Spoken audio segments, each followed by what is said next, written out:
Uno, dos, tres. Hola, ovejas, de vuelta a este rebaño. Bienvenidas a un nuevo capítulo de Sueñan los libreros con ovejas eléctricas.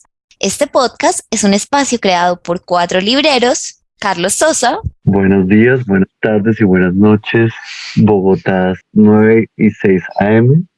Salzburgo, no sé, como 1000 de la tarde. Natalia Ardila. Hola, hola, saludándolos a las 4 de la tarde desde una calurosa Barcelona. Edwin Uribe. Hola, hola, fin de domingo ya acá a las 7:07 de la noche en Ekaterimburgo. Y desde Tunja, pasando mucho frío, Carolina Sánchez. Aquí queremos seguir conversando alrededor de nuestras lecturas y anécdotas como libreros. En este capítulo saltamos del corral a la caverna y de la caverna hacia la aporía. Tendremos un invitado que lleva editando 45 años. Se trata de Manuel Borrás, editor literario en Pretextos. Y empecemos entonces con la típica pregunta para conocer un poco más estos lectores / libreros que están leyendo. Yo estoy pasando por la nostalgia de extrañar la tierra un poco. ¡Ay, qué bien! Estoy leyendo a Eugenio Díaz Castro, por ejemplo, para que lo tengan por ahí presente, con Manuela, y unos poemitas que tenía por ahí de José Asunción Silva. Diría que Manuel Zapata Olivella, pero acabo de empezar de nuevo con él y por los senderos de sus ancestros. Yo también estoy en relecturas, pero no tan, digamos, colombianas, más bien como del sur. Estoy releyendo Las Malas y estoy releyendo Filtras de Adelis Uribe, que a propósito es parte del club, de un club de lectura que se hace en Grabar. Adicionalmente a eso, y para este capítulo en particular, pues he estado tratando como de revisitar a Chantal Maillard y estoy releyendo sus diarios que editó justamente Pretextos, y me impresiona cómo esta mujer puede tejer lenguaje, amor, pérdida y duelo como en 4 páginas. Voy a leerles un pedacito chiquito solo para antojarles. Sí. En relaciones amorosas no cabe el enfado, es muy simple. En la medida en que tu voluntad coincide con la mía es maravilloso. En la medida que no coincide, he de respetarla. No puedo adueñarme de tu deseo, pues sencillamente no es el mío. Hacer lo mío significa que habría dejado de ser el tuyo. ¿Y qué sería sin voluntad? ¿Qué habría de desear yo entonces? El destino y la fuerza es estar en movimiento. Brutal, siempre brutal, Chantal Maillard. A propósito de Chantal Maillard, vi que salió un libro como de ella con Piedad Bonet. Sí, me pareció interesante. Toca echarle un ojo porque no sé muy bien de qué va, pero está interesante. Tú sabes, cuéntanos.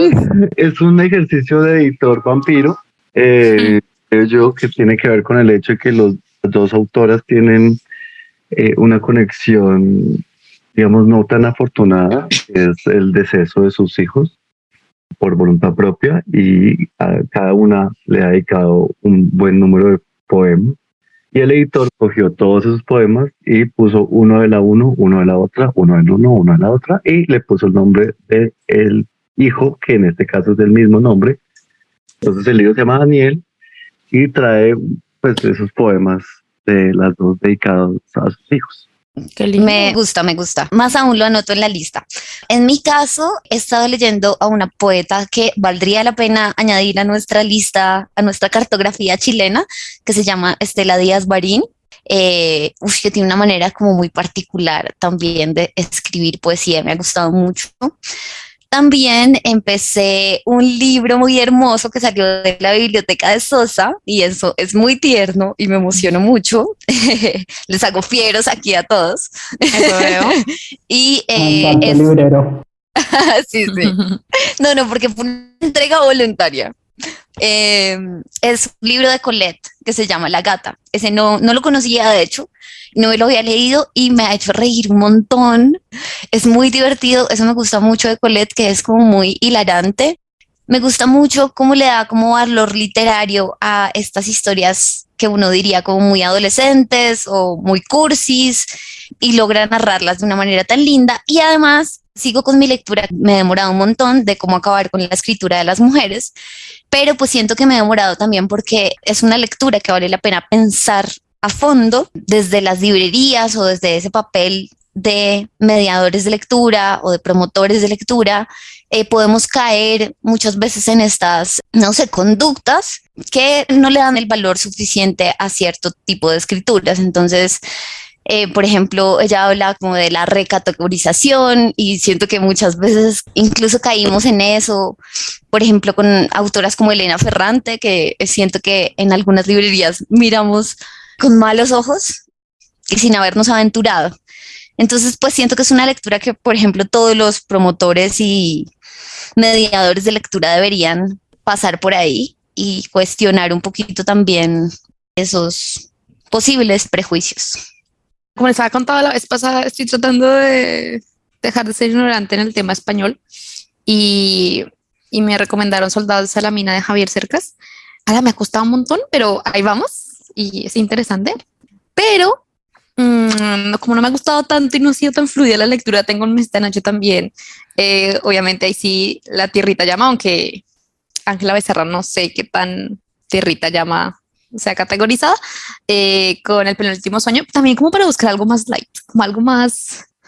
Sí, es que en serio siento que a veces uno, por ejemplo, con este libro que estoy leyendo, como que se sufre tanto, es como no tengo que sufrir.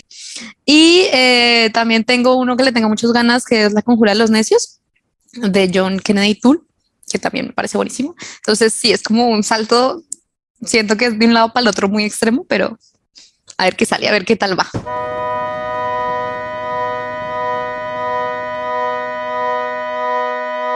Podría pasarme la vida lamiéndome las heridas. Ahora sí, vamos a entrar en materia. El día de hoy vamos a estar hablando de filosofía y yo quería que empezáramos de pronto hablando de esos primeros referentes y también de pronto cuáles fueron esas experiencias en la lectura que tuvo cada uno de ustedes. En mi caso, Caro, me acuerdo mucho de cuando aprendí el pienso, luego existo. Fue como, wow. Bueno, fue como un gran descubrimiento para mí. Pero en el colegio fue muy como, mira, este señor Descartes está diciendo algo importante. Y La cueva de Platón también siento que, wow, hay gente que se pone a pensar esto y hay gente que lo hace abrir los ojos a uno. O sea, los disfruté mucho como el acercamiento a la filosofía desde el colegio, sí. Y ya después creo que los que más me llamaron la atención en lecturas ya universitarias fue Michel Foucault y Walter Benjamin. Obviamente Walter Benjamin, creo que todos tenemos un poco de Walter Benjamin en la espalda. Primero, bueno, Foucault, todo el análisis del poder, creo que también uno como que lo hace pensar mucho sobre la posición que uno tiene frente a las entidades. Y Walter Benjamin ya por una cuestión mucho más literaria, más aproximada al arte, más lo que el concepto del aura. Cuando nombras a Descartes, pienso que justamente fue el filósofo más contemporáneo que llegué a conocer en mi época de colegio y por supuesto cuando llegué a la universidad, el boom de lecturas de Foucault y la incapacidad incluso para saber cómo se escribía un nombre que sonaba con 2 sílabas, pero que al final sabemos que tiene muchas más letras, pues fue un salto en garrocha, ¿no? Pienso que deberíamos haber puesto más atención a Spinoza y dejar a Descartes para después. Y sin embargo, al final de cuentas, pues el giro afectivo nos devuelve a Spinoza y nos permite como pensar en los afectos. Qué lindo eso que mencionan con respecto a ser contemporáneos dentro de la filosofía, cuando la filosofía tiene tantos movimientos, ¿no? Y se supone que en este momento estamos como en el análisis de la posmodernidad y que hay más contemporáneo que la posmodernidad, no lo sé. El caso es que cada vez que avancemos más en el tiempo, alguna nueva vertiente saldrá. Por ahora, cuando hablan ustedes de Descartes, yo me voy curiosamente a Shakespeare y obviamente con el ser o no ser. Digamos que ahí es donde tengo intrínseca la literatura y la filosofía. Pero yéndonos directamente a la filosofía y apoyando todas estas versiones de lo que se vio en el colegio. Directamente yo empecé con dos autores principales, uno que era Schopenhauer y Nietzsche. Esos eran los dos que llevaba bajo el brazo.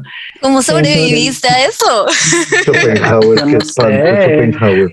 Pero pues después vino Heidegger y después vino Hegel, entonces como que uno sobrevivió a ladrillazos dentro de la filosofía, y entender la filosofía es pues obviamente también un ejercicio de matarse la cabeza y volver a reconstruirla de alguna manera, ¿no?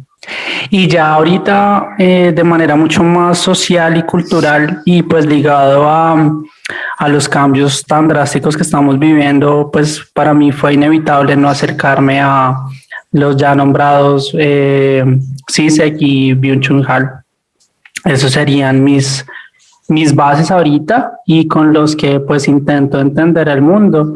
Hace poco tuve la oportunidad de encontrar un podcast que me brindó como más puertas para llegar a la literatura hecha por Deleuze, y por otro lado por un autor francés que se llama Merleau-Ponty, y ha sido bastante interesante, aunque pues las percepciones que tienen acerca de la construcción social y del mundo son un poco pesadas para el momento en el cual se escribieron, pero ahí en esas andamos. Maravilloso, me encanta el reto que tú dices, porque, bueno, dijeron muchas cosas interesantes. Lo primero, esto como de que me identifiqué mucho con lo que dijo Nata, esa sensación de como de haber descubierto algo muy importante, por ejemplo, con el pienso, luego existo, como ese momento en el que uno llega a un filósofo, lo lee y dice como, ¡ah! Esto es la verdad del mundo. Total, buenísimo. Eso me parece muy interesante, pero a la vez lo que dice Edwin, como esa sensación de confusión y de, no sé, como que se te derrumban las bases de lo que sabes y tienes que volver a armarlo. Eso me parece maravilloso y me parece que es una sensación que pues vale la pena explorar. En mi caso, pues bueno, como que también estuvo Descartes por allá en el colegio y me causó la misma sensación. Y luego yo no recuerdo que me hayan puesto a leer mucha filosofía hasta que llegué a la universidad, que yo estudié en la Nacional al principio, y entonces leímos a Sócrates, a Platón, a Aristóteles, como todos esos clásicos. Y pues si bien fue interesante, siento que también era como un poco lejano a mí, pero que dejaron ahí dibujadas unas ideas que todavía, pues digamos, permanecen, deberían permanecer. Bueno, ya me puse filosófica, la dualidad entre el alma y el cuerpo y todas esas cosas. Y luego, pues ya nos pusimos como más pesados y empezamos a leer lo mismo, como a Derrida y a Heidegger y a Hegel y a Sartre, que con todos tenía como esta misma sensación de acabo de descubrir la verdad del mundo, y luego como que pasabas al siguiente filósofo y volvías a descubrir la verdad del mundo otra vez.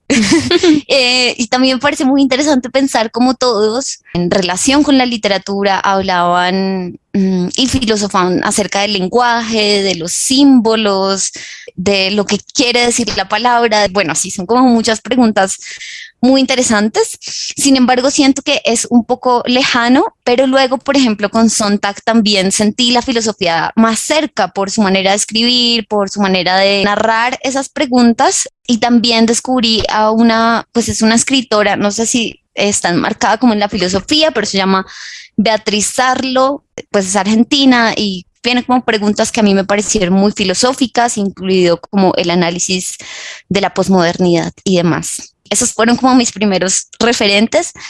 Y ya una como más reciente es Sara Ahmed, que me pareció completamente maravillosa, que me parece como muy cercana, en medio de todo, fácil de leer y cercana a lo que se vive en la contemporaneidad. Genial eso que acabas de decir, Caro, sobre todo pues obviamente trayendo autores tan clásicos, ¿no? Y después vienes y das de golpe a otros autores que yo no recordaba, y definitivamente sí, reconstruirse es el ejercicio de la filosofía, y eso genera en definitiva un gran impacto. Y sería interesante definir cuál es el impacto de leer filosofía. ¿Qué opinan ustedes sobre eso? Yo siento que es unirse para adentro, para poder percibir el afuera. mejores lentes, en plan Zizek, ya que lo nombran ahorita. Y que dicho sea de paso, pues a mí se me escapa bastante su escritura porque finalmente